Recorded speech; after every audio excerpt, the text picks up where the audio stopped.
Here we go. All right. So, like I said, man, this is a good brother, a brother that puts in a lot of work. Shout out to my man Paul Fedor with the $2 super. He says, "Great interview so far." Paul, listen, I do it for you.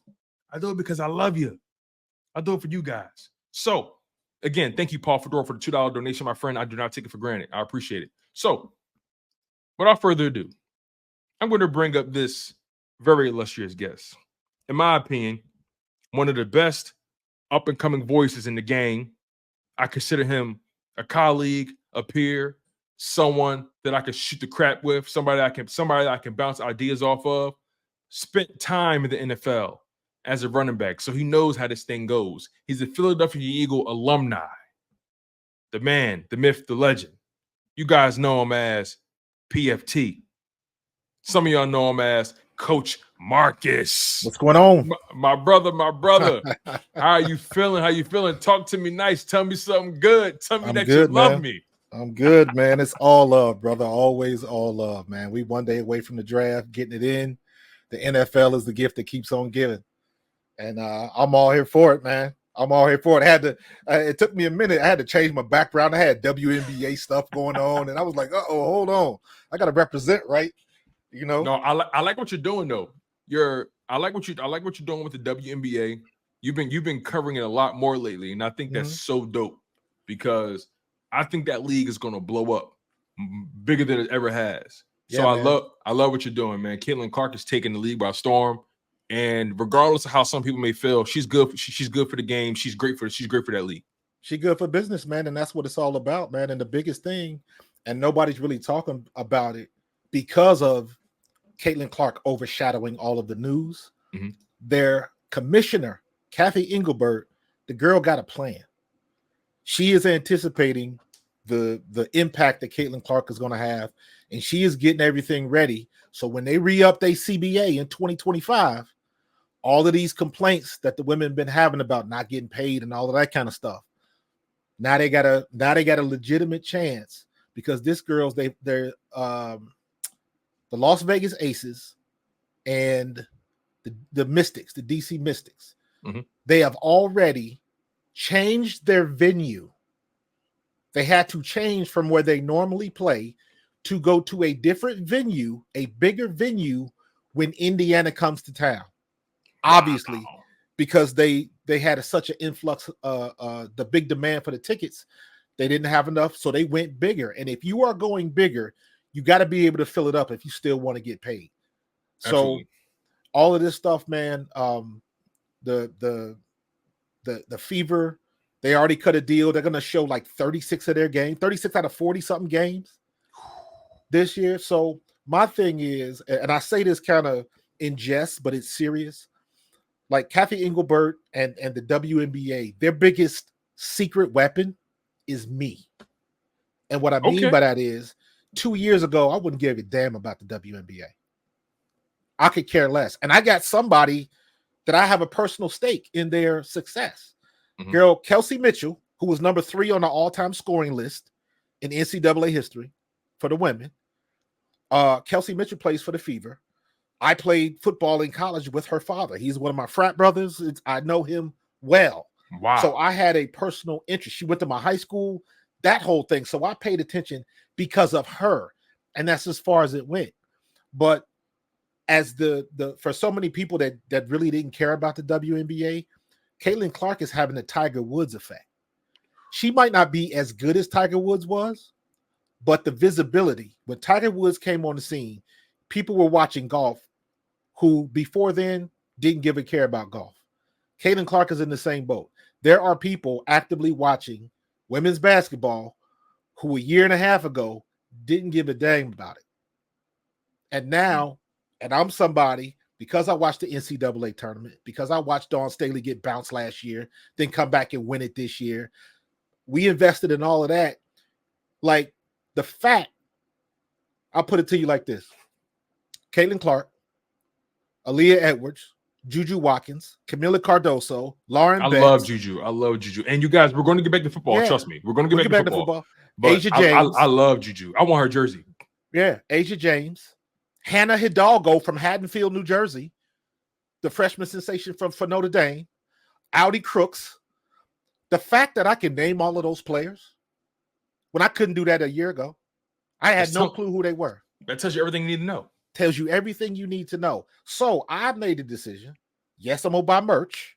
Yes, I'm gonna watch the games. I'm gonna spend the $40 and get the season pass or whatever so I can catch most of the games. It's $40. I would waste it somewhere else anyways. And for all of them people that are mad because Asia Wilson don't have a signature shoe, but Caitlin Clark has a signature shoe, that ain't Caitlin Clark's fault. So all that energy you putting into the hate aspect of it, I'm assuming that that's going to turn around for support, and you're going to start buying Aces merch and all of that kind of stuff. Put that energy in the right place, because everybody just wants to talk about. Yeah, it's all going to come full circle at the end of the day. It's all going to come full circle. Everybody going to get there, and then we're going to see the first $1 million salary contract in the WNBA. It's all coming at the end of the day. It's on its way, but they got to take the one thing. This is when I knew the commissioner. She knew what she was talking about, and she had a legitimate plan for the future. She said on Bloomberg, she said, "This is our Magic Bird moment." Ooh! And if you go back, for those of you all who are old enough, when Magic and Bird played in the NCAA championship in '79, the NBA was not in a good place. The games were being played on tape delay. All of that.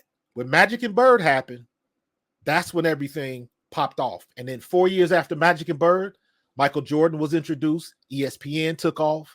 So it all happened in succession, man. Now NBA took them long enough, but they got their moment, and they gotta take care of business. Facts. So yeah, for sure. Pivoting back to football, man. This is a big week, as you already know. We're 24 hours away from the NFL draft that's going to be hosted in Detroit, and I think it's so dope that Detroit has kind of made a resurgence just in NFL circles. I mean, their team made it to the NFC Championship. They should have won it, but that's a different conversation. Made it to the NFC Championship. They have legitimate talent all across the board on offense and defense. They just made Amon-Ra St. Brown the highest paid receiver. Ooh, you know, I ain't mad at him. I ain't mad at it either. I mean, I looked at it, I was like, ooh. Okay. Yeah, I looked at it and I was like, oh, okay. I'm glad Devontae slided down the line fast. Yeah, and man. Then they just made Penny Sewell the highest paid offensive lineman, and they're still working out the Jared Goff details, so on and so forth. But regardless of all that, the draft is here. I think the Philadelphia Eagles are locked and loaded. I think they know exactly what they want to do, but I don't want to load the deck on you. I want to know, what's your overall perspective about the Philadelphia Eagles and their standing in the NFL draft? There are rumors that they may move up to get their man. There's rumors that they may stay pat. We've heard so many rumors and different mock drafts about who they're going to take. I want to know, where do you think their eyes are when it comes to the NFL draft, or how they're going to make their play? At the end of the day, first off, we're all guessing. Nobody knows anything. I was listening to D Gunn, and he made some good points, but I think right now the Eagles are in a very good spot. If they move up, they get who they want to get, because you're only moving up for a specific person. If they stand pat, and I'm saying this, I'll preface this by saying most of this is just from what I'm hearing, doing mock drafts, all of the same stuff that all you listeners are doing, the same stuff, right? Who's available? Who's the best that's available? And what do we need? You got to intertwine those three things and figure out what your best option is. If it was up to me and we stayed at 22, Cooper DeJean is my pick, because you can still get a very, very good offensive tackle down at 50, and you can still get a very, very good linebacker at 53. If we pull an offensive tackle at 22, we can still get a good cornerback / safety at 50. So my thing is defense, offense, linebacker, cornerback, offensive tackle, linebacker. And then when you get the later picks, when you get the 160 and 170 and all of that, then you might pull a offensive guard that somebody's forgot about. Not to mention, as it happens in every draft, somebody's going to drop, somebody's going to get forgotten for whatever reason, and Howie Roseman might get a steal in there somewhere, much much like we got with Keely Ringo, like with Nolan Smith. So you never know what's going to happen. I just think we are in a very good position because regardless of what we do, whether we move up, whether we stand pat, I think we are in a great position to get quality, elite level players at every position we want. Wow. I think, here's my thought, right? I think the Eagles are ready and willing to move up in the draft if their man is available. I think they want to go corner in that first round. I think that's their top priority. I think they want to go corner. They're looking at James Bradbury. The wheels are quite literally off the truck. Yeah. They're looking at Darius Slay. Man, the tread on those tires. You know how when you go to a tire place, they say, are you in the green, the yellow, and the red? You're kind of getting close to the red zone. Yeah. So I think they're going corner in the first round, but that's only if they can get up and get the guy they want. I don't think, because I know you said if they're at 22, you would go Cooper DeJean. I don't know if they feel comfortable staying at 22 and getting the corner. I think if they stay at 22, they're likely going to go O-lineman.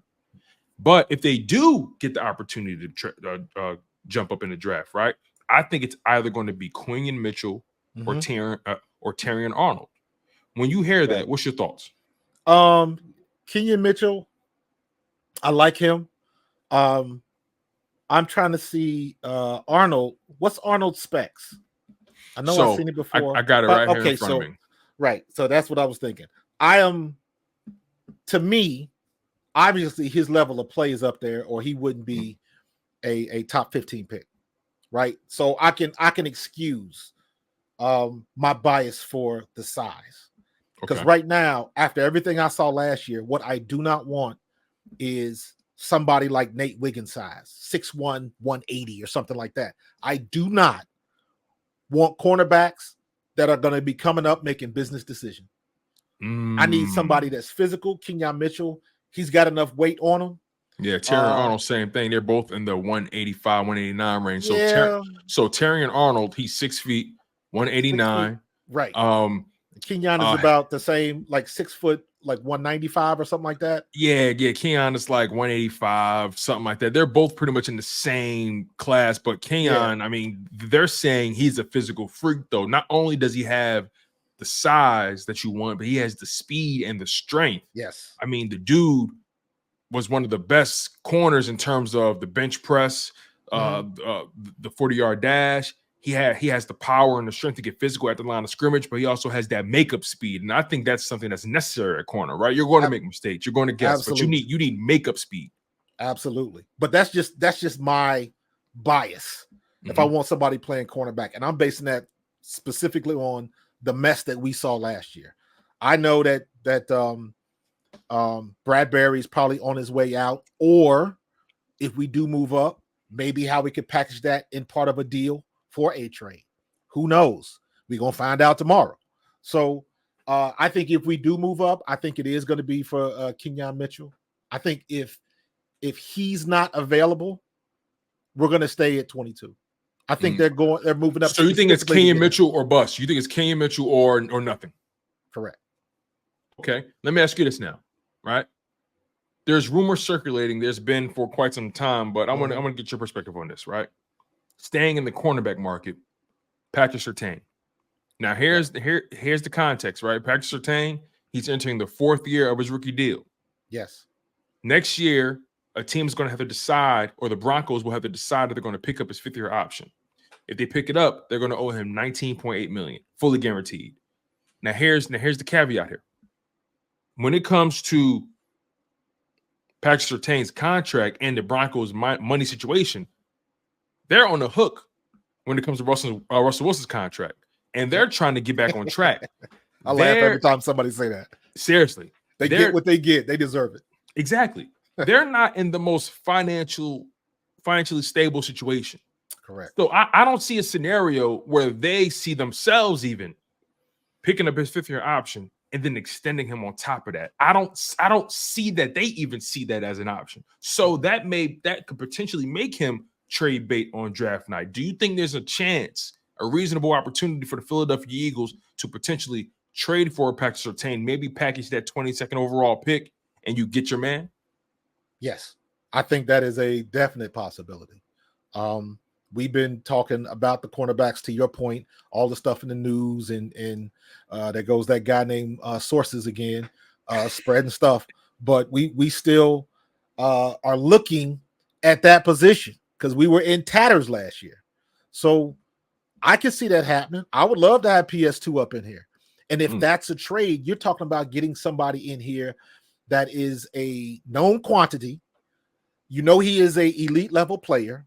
He's what, 24 years old? Yep, 24 years So old.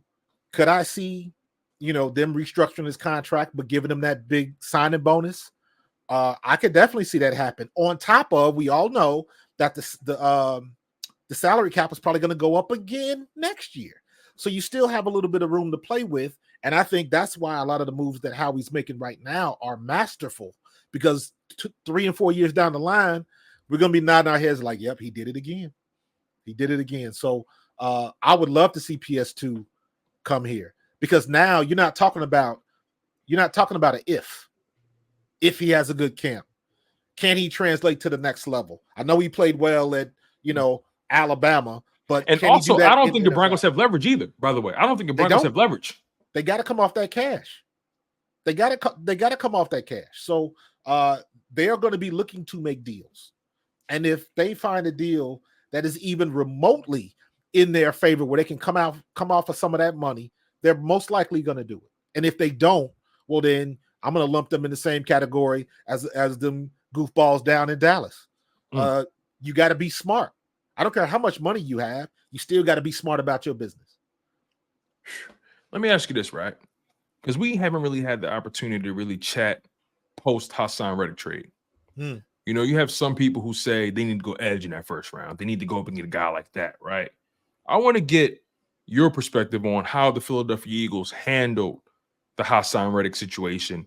Do you think it was par for the course? Do you think they mishandled it? Do you think things could have ended up differently? Just give me your synopsis about how the Philadelphia Eagles handled that situation and how he ended up in New York with the Jets. I understand why they did it. I don't like it, but I understand. And I always say this all the time: friends are friends and business is business. Don't confuse the two. My thing was, keep your homeboys at home. You had from this area, from Camden, played at Temple, and balled out every chance he got. The last 4 years, you have a known quantity. It is not an X factor. It's not an unknown. Let's say he goes down a little bit. So what does that mean? Does he go from 12 sacks to only 8? How many people wish they could get 8 sacks in the season? So even if his production dropped a little bit, it's still better than more than half of the league. So from that standpoint, I wish they would have found a way to keep him. But I understand if you're looking at the business, which Howie's staying consistent. If you're looking at the business, that was probably a smart move. Do I think he's going to play 60-something% of the plays next year? Probably not. Because do the New York Jets want to pay him that much money? Ooh, good point. Because I've been asking around. I'm like, why do you guys think it's taking so long for the Jets to extend him or pay him? Exactly. Because as of right now, the Philadelphia Eagles, from a money perspective, right, from the contract perspective, they're not looking too crazy. Maybe from the production standpoint, right? You traded a player that was very productive for you, but the Jets still haven't even extended him, and we're coming up on the draft, and they traded for him like 2-3 weeks ago. The Eagles, from the money side of things, they're not looking too bad right now. Well, and also remember, maybe, and I don't know, I'm guessing just from what I've seen, maybe that other shoe has started to drop for the Jets because they just unloaded your boy down in Denver, Zach Wilson. Yes, so they did. So maybe they're maneuvering money around, and maybe they are going to offer him something maybe soon after the draft. Usually I would think that you would want to get that stuff done before the draft, so you know exactly what you got to deal with when you sign in these rookies, because their agents know, and they don't want to have to go through the holdout game and all of that kind of stuff that exists now. So maybe by getting rid of Zach Wilson, maybe they're able to do some things. Okay, let me ask you from this side of things, right? As far as the compensation they got back for him, they got back a third rounder in 2026 that could turn into a second rounder, right? Mm-hmm. Here's my thought process on this, and I want to know if you agree, disagree. Let me just lay it out for you. They traded Haason Reddick for the third pick that could be a second. That's not going to take effect until 2 years down the line. When I saw that initially, I said to myself, what? We can't even reap the benefits of that trade this year. What's going on? Not even in the next draft. What's going on? Yeah. What is Howie thinking? That's the only pick you got in return? But then I said to myself, hold on. Is Howie Roseman playing the long game? Is he trying to exercise some level of foresight? It's risky, but is he trying to exercise some foresight? Is Howie Roseman saying in so many words that in 2 years' time, he expects the New York Jets to be trash? He expects that pick to not only be a second rounder, but he expects it to be a high second rounder. When you hear that, what do you think? I do think he's playing a long game, but I think he's looking at the stats and the overall averages of what happens to players past 30 years old. That's the long game. Do I think he's going to play? Because here's my thing. If he plays over the 62.1% or whatever that goofy number was. Right. It's like 61.5%. It's weird. Yeah. If he beats that number, I'm like, well, shoot, he could have did that for us.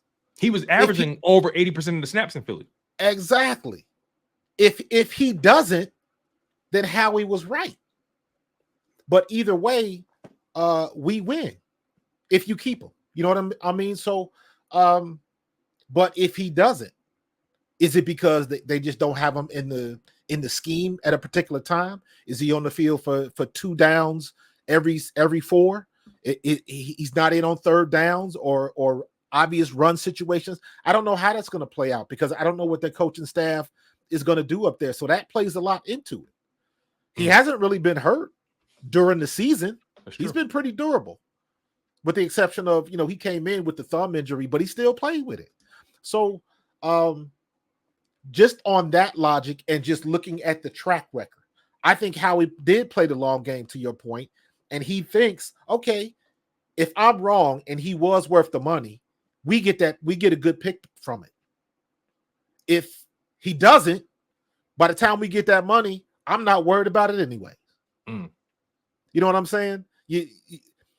Somebody borrows $100 from you and say, I'm gonna pay it back as soon as I can. You hear from 2 years later, I don't forget about that $100. I'd have made that 10 times over. Exactly, man. So it's I think he played where I'm playing emotion and making it personal and the bias of him being from here. And I just like the way he went about his business. Yeah, I love the way he carried himself, the press conferences, man. the He work, was a the no-nonsense work ethic, dude. the motor. I loved it. I wanted him here. Man, if you look up in the dictionary, bring your lunch pail to work, there would be a picture of Haason Reddick. And he was a closer. The motor was still running hot in the fourth quarters. Absolutely. So for that reason, just by itself, that's like you got a bird in the hand. I don't want to see what Huff is going to do. Huff looks like he's going to be a great player, but I know Haason Reddick has been a great player for 4 years running in 3 different teams. How does it go? So, a bird in the hand is better than a bird in the bush, right? A bird in the hand beats 2 in the bush. And we had 1 in the hand. That's why I was like, keep him, figure out a way to keep him. And how he operates on business, which they both went out to the market. Josh Sweat found out what he was worth and what he wasn't. Haason Reddick, his situation was a little bit different. He was worth a little bit more. I just don't think the number that he wanted, how he was willing to pony up. What do you think those numbers were? Say again? What do you think those numbers were? Like, what do you think he wanted, and what do you think the Eagles were willing to move off of? I think the Eagles wanted to give him somewhere around 20. Okay. And I think he wanted anywhere between 22 to 24. I think that's about right. Yeah. So, and I just think Howie was just, and I got to give credit to Howie because he does think about the long game. And it does come back to benefit us in the long run. He's been getting them hits lately, man. Since the Super Bowl or since 2016, he's been doing things different, and it has been paying dividends. So you got to give him the benefit of the doubt. No, I do not like the fact that we got rid of Haason Reddick, but I understand that was a business move. And when it comes to that aspect of it, man, Howie's got to be batting about 450, 475 right now, man. He's hitting the ball. So I gotta step back. I gotta fall back and say, do your work. This is what you get paid to do. And the last couple years, you've been doing it better than almost anybody in the NFL. I think that's the most interesting thing about Howie Roseman as a GM. He is not afraid to swing. Nope. He doesn't care if it's a fastball, a curveball, a sinker. He doesn't care if it's the age-old Ephus pitch. He does not care. He is going to swing. I made this joke, right? I consider Howie Roseman to be the Bryce Harper of GMs. Yeah. It doesn't matter what pitch it is. Like I said, fastball, curveball, changeup. He's swinging at that first pitch. He's swinging. Yeah, man. It don't matter what it is. But speaking of birds in hand versus birds in the bush, because there was a bird in the bush that we wasn't sure we was going to get him, but now we have him in hand. Isaiah Rodgers, cornerback, formerly for the Colts, known as being one of the better return guys in the league. Was coming up at the corner position. A lot of people felt like he's a slot, but in reality, he's really the outside guy. He really played a lot of outside. But I want to get your perspective on what Isaiah Rodgers brings to the table and how does his return impact the Philadelphia Eagles draft plans, if it does at all. You know what? I'm putting him in the same category like Devin White. You got a proven quantity, a proven commodity that has shown that they could play at a high level. He played good snaps for Indianapolis. He's fast. He can be a return guy. And he's got a nose for the ball and likes to make plays. And he's got it now. He has a chip on his shoulder because now he's going to be trying to erase the whole year he was suspended. And he's got to make people think that he hasn't lost a step or he been, slacking off everything that goes into that. He's coming into camp like, I'm going to show you y'all have missed me. And that's what you want. You want somebody with that attitude. And that's a good place to be. So I like him. I like it's somebody that has started in the league. Again, you got somebody that's got experience. Always the whole experience, non-experience. I look at somebody like Reed Blankenship last year. Everybody was worried about Reed Blankenship. Now they're not so worried because he's got a season's worth of snaps now, as opposed to the year before. He was filling in. Yeah, he had about half a season worth. Yeah, about a half season worth that first year. Yeah. Right. You already know this guy's got quality minutes. He's got quality snaps. You know what I mean? You can go back and look at Indianapolis that year and actually see what he did and judge for yourself. It's not a if. You've seen it. He can play. Now he's got his opportunity back. And man, and let me tell you something. Don't underestimate how much missing an entire season will bother somebody. It'll mess you up. Expand on that. Talk to somebody that ever got somebody that got cut. I saw your conversation with Seth. Seth got cut and then they brought him back. From that time when you are cut and when they bring you back, man, it's a million things that'll go through your head. So the fact that you are suspended for a whole season and you got to deal with that everywhere you go. Ain't that the dude that? Oh. So, and then people have preconceived notions, and the only thing you want to do is get back to your happy place, which is on the field balling. And once you finally get back there, you don't have to wait no more. You're going to show and prove this is where I belong. I'm going to make you forget all of that other nonsense that I was involved in. We got that dude. We got two of them. Oh, we got two of them. I like that. That's why if you remember last time we spoke, I told you it is my opinion that our defense as it exists right now is better than what we had last year. And that is why we got players coming back. We got Avonte Maddox coming back. I know he's been injury prone, but do you think he's got a chip on his shoulder? He does. Absolutely. He does. But I also think he's competing with a guy like Tyler Hall, another guy they brought in. Hey, iron sharpens iron. CJ Gardner-Johnson is going to be looking to make himself known. He is going to be looking to show out. So we got that attitude. I think that's what's going to happen. And that was our detriment last season. Our secondary is going to be our strength this year. Wow, really? You know, Yeah, it's funny because, you know, you got these new coaches coming in, Vic Fangio. You got Clint Hurt on the D line. You got new DB coaches all across the board. I mean, I'm so curious to know what the player development is going to look like under Vic Fangio's tutelage, because you have so many guys that we're still looking to see the next step from, right? Kelly Ringo, Eli Ricks, Josh Jobe, Mario Goodrich, Zach McPherson, guys like that. We talk about the Philadelphia Eagles drafting the corner in the first round, yet you think about all these bodies they do have in the room. I'm curious to know what you believe the ceiling is for guys like that in a Vic Fangio system. Well, it's hard to say until you see him play. Good point. But woulda, coulda, shoulda don't do nothing but rhyme, right? So last year, well, we should have did this, but then they mixed up the coaches and they should have let Sean Desai stay. And I wouldn't have brought in Matt Patricia, and maybe Sirianni should have did this. All of that stuff is out the door. And all I know is that Vic Fangio has a track record. And you can go back and look at all of the players and all of the coaches that come from underneath him and the things that he has done with him.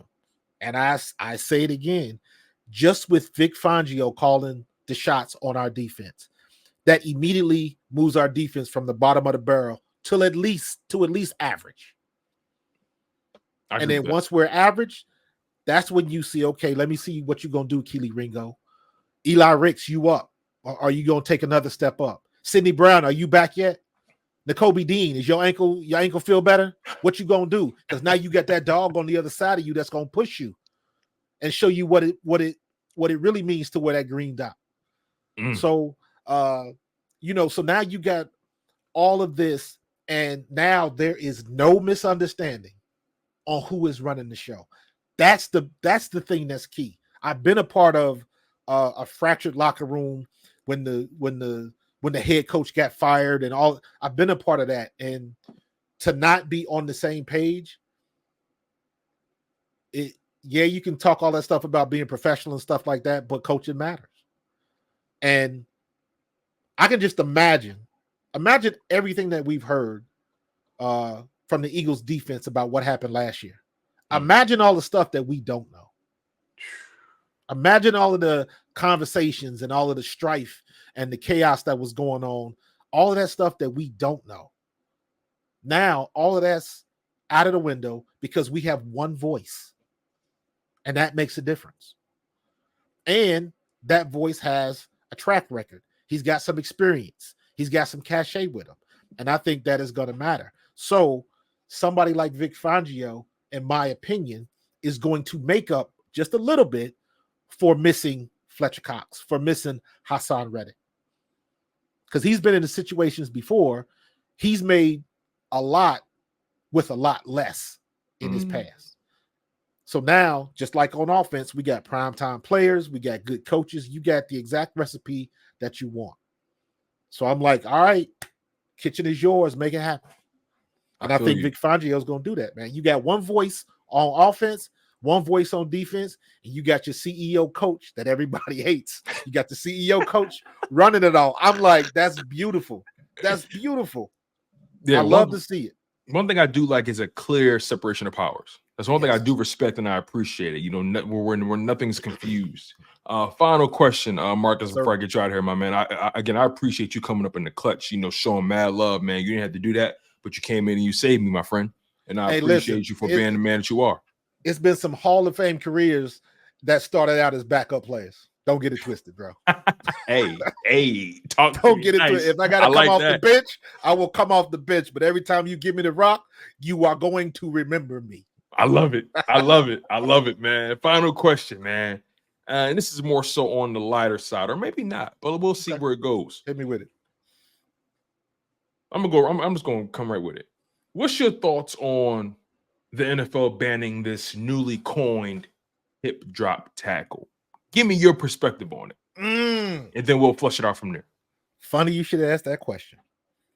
I was just in an NFLPA meeting with Troy Vincent, and he talked about that at length. And it was surprising. It was surprising to hear what he said coming from a defensive player, a physical defensive player. I don't like the hip drop tackle. The banning of it, or the actual act of the tackle? Both. Well, let me say it like this. I understand the banning of it. I really do. I don't really have a problem with the banning of it. Let me say it like that. I don't have a problem with it because I don't remember ever, as a running back, ever getting tackled like that when I played in the. Help me understand, because I guess, you know, again, I never played the game. I'm simply an enthusiast and a spectator. What are the defenders doing differently with this hip drop tackle that, like you said, you haven't seen before? Here's the difference. So if I'm running the ball and somebody catches me from the back or from the side, normally they would either dive at my hip, wrap me up on the hips, and just kind of drag me down one way or the other, side to side. If they're coming from the side, usually they coming in low, trying to, you know, either spear me in the hip, but basically their momentum is going to knock me that way. What the hip drop tackle does is they get you, and mind you, all of this happens in a split second. They get you around your hips, but me as the ball carrier, my momentum is still going forward, and it whips them around. And just by sheer muscle memory, they figured out how to get their legs and trap my legs as I'm trying to run. And then all of the weight comes down on the ankles and the knees. That's the problem. Because when all of that force is coming down on your ankles and knees, something has to give. And more times than not, it's either getting a high ankle sprain, or you're twisting a knee, or worst case scenario, you're tearing an ACL, MCL, something like that. And it happens a lot. We've never heard of this before, though. I mean, the actual, again, it being coined hip drop tackle, we've never heard of this before. I'm trying to figure out why all of a sudden this is a thing, or how did this become the standard in the league prior to it being banned? Again, I'm trying to follow the breadcrumbs here. Because you're just trying to, I saw it when I remember the first time I noticed it, and I was like, wow, it's one of those things where you do it once, and if you do it once, your muscle memory kicks in, and like that is the most efficient way to bring somebody down. And the first time I saw it, I was like, they look like they're trying to take down a steer, like at the rodeo or something. And that's exactly what they do. They get on those steers. When they do it in the rodeo, they yank the neck, and then they take the legs. Now you can't touch the neck, so they whip around your hip, and you drop that weight on the back of your legs. So just imagine if I'm walking behind you and you are walking quickly. You got a brisk pace, right? If I want to trip you up, I can do one of two things. I can try to time it up and kick one of your legs out from under you. That's tripping you up. Or what happens if I basically just do a WWE RTO on the back of your legs? I'm either going to get your ankle or I'm going to get your knee. Something's going to give. Because I'm still trying to go that way. And I'm not seeing what's going on behind me. But just take a freeze frame of somebody running and they are in mid-stride. Okay. And you got that knee up and that back leg is extended. And you got somebody driving all their force on that back leg. And depending on how you're positioned, it is either going to come down on your knee or on your ankle. The only way the injuries don't happen is if a player manages to get that back leg up where it doesn't get trapped. And they still get tripped up. But there are too many instances where they don't do that, and you got major, major injuries. Final point I want to make with you, Marcus, about the hip drop tackle and maybe its long-term effects on where the league is going. I brought something up while you were going. Because the league is making it that much more difficult for defensive players to do their jobs, right? Because they're doing so, I think we're trending in this direction. What's stopping the NFL, or better yet, what's stopping these organizations, these GMs, these ownership groups? What's stopping them from meeting together, GM to owner, saying, hey, listen, hey, Jeffrey Lurie, Howie Roseman here. I got a question for you. I understand that they're banning the hip drop tackle. which in turn is making it that much more difficult for our defensive guys to do their jobs, is making it that much more difficult for defensive players to be dominant on that side of the ball. Right. Why don't we divest the amount of money we've been putting on the defensive side and reallocate some of those resources to the offensive side? Again, they're making it hard for our guys to do their job anyway. So why even invest as much money on that side of the ball as we're doing, or as we've been doing? Why don't we put that money on the offensive side, and therefore, in turn, it can have a trickle-down effect, and it can make it more possible for teams, in particular offenses, it can make it more possible for teams to be able to sustain 2 wide receivers on a roster making north of $20 million. Because as of right now, the Bears and the Eagles are the only 2 teams in the NFL that are paying their 2 wide receivers, respectively, $20 million or more. DJ Moore is making north of $20 million. Keenan Allen, after they traded for him, he's still making $20 million or more. A.J. Brown and Devontae Smith, respectively, are making $25 million per season. If you incorporate Devontae Smith's 5th-year option, then that $25 million a year average drops to about 22.5, 22.6. But again, back to my original point, what's stopping these teams from saying, you know what? The defenses can't play defense anyway. I'm taking money from that side of the ball and putting it on offense. What's your thoughts on that? Do you think we're trending that way? I don't think we're trending that way. And let me be honest with you, I could actually see some owners having a conversation for that, because they still think they want to turn it into, and this is my opinion, I think they want to turn it into an offensive league. But here's the other thing. You got to be careful if you want to make things too offensive, too score explosion, because that's going to mess with the money. That's going to mess with the betting. So that's a slippery slope. I think that it is very difficult to play on defense these days. I understand why people get upset about the hip drop tackle, but like I said, when I played, the hip drop tackle didn't exist. Nobody tackled like that. And you were still a physical defense. You could still knock somebody's head off. You still had fear in some defenses. Now, again, they take the headshot out of it and all of that kind of stuff. So you've kind of got a limited window where you can put somebody on the ground. But if you kind of go back to day one football, common sense, fundamental football, put your head on one side of the body, drive through the person and make the tackle. That still remains, but it's just they don't teach that no more. That goes back to what we talked about before, what they don't do in camp anymore. They just don't practice those fundamentals anymore, in my opinion. So because of, now I do think they've gone overboard with the quarterback stuff, but this hip drop tackle, that was needed. That was needed.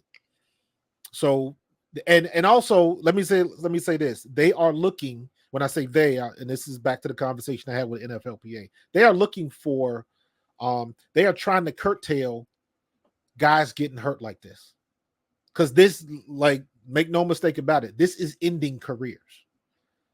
So they got to go extreme with it. What I think they're going to do, like they do with all of these rules, they'll probably go ham in preseason, and then it'll even itself out. But if you can learn this, you can unlearn it. Because again, it just didn't come on. This didn't happen until maybe, I don't know, about maybe 5-6 years ago, maybe. I don't remember what year it actually started being a thing. But when you got, when you had players like James Harrison and you had people like Aaron Donald and guys, these guys, they train and they're throwing around 200, 250 pound beanbags and stuff like that. So if you get 190, 200 pound running back, you can put them on the ground pretty easy and you can maneuver them pretty easy. That's how they're training these days. So I think it was a necessary evil. That's I know Seth doesn't like that because that's just another rule. Because I gotta ask you, you're a former running back, you're a former ball carrier.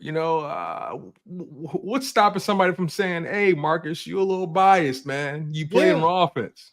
I am, but let me say it like this: when after having that meeting with Troy and like listening to his perspective on it and why they're doing what they do, I understand, because when you see, and of course they got film clips and stuff of everybody that get hurt, how they get hurt, even the same thing on offense.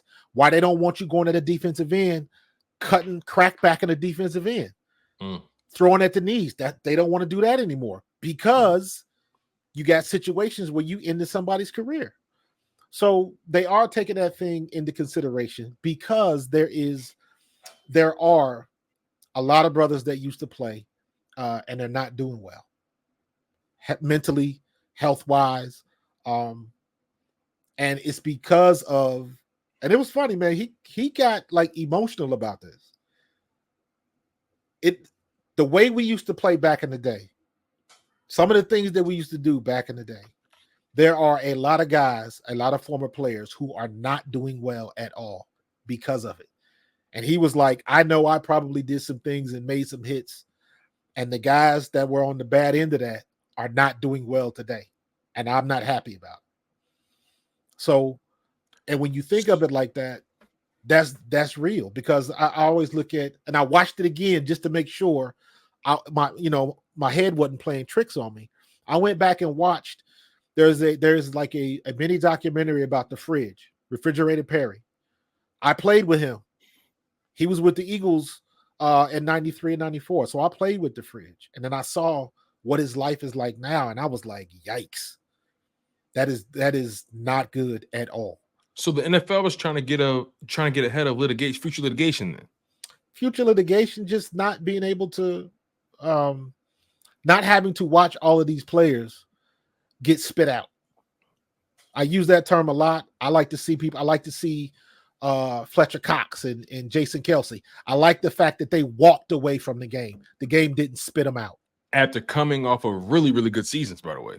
Absolutely. Jason Kelsey walked away as a first-team All-Pro. Absolutely. Fletcher Cox walked away still as the Eagles' best D tackle. Yeah. And there's something real, man. He's become the poster child for this, and it's the way it's coming across is wrong, but I know he doesn't do himself any favors.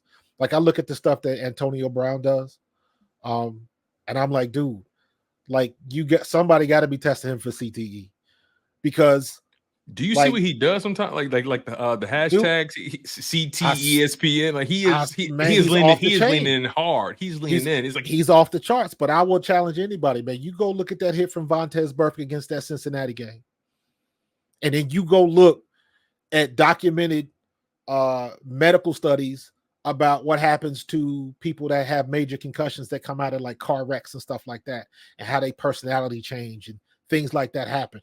That dude was in a major car wreck. He got his marbles rattled. I got to rewatch that play, because man, everybody continues to coin that is the moment when AJ Brown became a different. Antonio Brown became a different person. That's what I believe. And look, I'm not even denying it. I need to see that play again, because it's been a while, obviously. But overall, man, AJ Brown's personality was more akin to Jalen Hurts before that. Antonio Brown. Yeah, Antonio Brown. He was more like Jalen Hurts. Now he's more like CJ Gardner-Johnson on steroids. He's off the charts, dude. Jumping in the whirlpool naked, taking off his shirt during the game and leaving, like stuff that doesn't make sense. Yeah. And when there's a video out there, somebody made a YouTube short about it, and it literally is interviews with Antonio Brown before and after that incident, and it is night and day.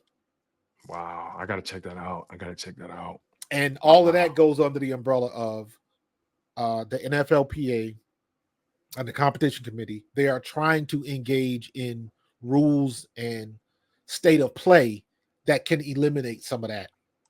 And from that standpoint, while I don't like a lot of it, I understand. Because you don't like it when your team is getting blitzed because you can't make a tackle, or, Brandon Graham just touches the Washington quarterback and we get a penalty and ended up losing the game. That's when you hate it. When you understand it, it's when you see somebody like Antonio Brown, when you see somebody like Refrigerated Perry that can't walk. You know what I'm saying? So that's the flip side. And I always remind people that, and I got to remind myself, I played with two of the Eagles greats. I was teammates. Wes Hopkins and Andre Waters are not with us anymore because of it. Wow, man. You know, on that So, note, it gets deep, man, bro. It gets deep. For sure. For sure. You know, I appreciate you once again for making yourself available to me, Marcus. You came in the clutch. You saved me. I was supposed to have you saw D Gun. I was supposed to have B Brooks on, but Yeah, something Big B. came up. Something came up at the NBC Sports studios. I won't get into it, but Okay. something came up, and he said, Tone, I'm so sorry, man. Something that like I'm not gonna be able to get at these studios until about 9:30, 10 o'clock tonight. Right. So we're gonna have to pivot. But you came And in the Big B clutch, tell man. you he had a good reason. He had a good reason. No, it was definitely a good reason. Yeah. Definitely a good reasons. But me and you will talk. We'll talk. Okay. You know how we give it up. So we'll talk. For sure. But overall, my man, I appreciate you. I appreciate your time. You definitely gave me more than what I could have asked for. And you made it a fulfilling show. I'm grateful to you, my friend. Got it, brother. Before you get out of here, though, I will definitely want to make sure we get this thing done right. Please go check out my man, my brother, PFT, Pro Fan Talk. Please go subscribe to his channel, Pro Fan Talk, on YouTube. Please, you guys, while you're here, even if you got to dip out and jump back in, if you got to open up another window on the laptop or on the computer or on the phone, whatever you got to do, please go lock in on my man, Pro Fan Talk. Coach Marcus, he does an amazing job covering not only the Philadelphia Eagles, but covering the NFL landscape, the NBA landscape, the WNBA landscape, just the sports landscape in general. He's doing a hell of a job, man. He's giving you a one-stop shop for everything you need, especially when it comes to the Philadelphia Eagles. And as you guys can already tell, he comes with the heat. He comes with the fire. He comes with the insight. He has the experience. He's played the game. He's coached the game. They don't call him the coach for no reason. So make sure you guys please lock in with my man, Pro Fan Talk. Please subscribe to this brother's channel. He's doing amazing work, and the sky's only the limit. As a matter of fact, we shooting for more than just the sky. You know, we shooting for the stars. We shooting for the sun. We shooting for the Milky Way galaxy. So make sure you guys are on the right side of history, please. If you guys can do it for me, make sure you guys go subscribe to my good friend, PFT, Pro Fan Talk, also known as The Coach, Coach Marcus. Marcus, again, you know how we give it up, my friend. You got it, brother. I catch up with you, my man. And listen, we family now, bro. Whenever you need me, let me know, all right, and we'll make it happen. Okay, whenever you need me, because I think we're going to have to get together next week at least post draft, so we can tap in and really reevaluate this stuff. Because I think the Eagles are going to shock some people on draft night. Man, I think people are going to be like, "Damn, that damn Howie Roseman did it again." He did it again. He did it again. Coach, I'll talk to you, my man. Be good. You got it, brother. Yes, sir. Wow, man, that was a hell of a show. Listen, you ask and you shall receive. You know, sometimes you may not get exactly what you want, but man, you get what you need. And as we proceed, I'm grateful to you guys for locking in on the show for as long as you guys have. I always say this, and I mean it. You guys have a ton of options. And you guys still kick it with me.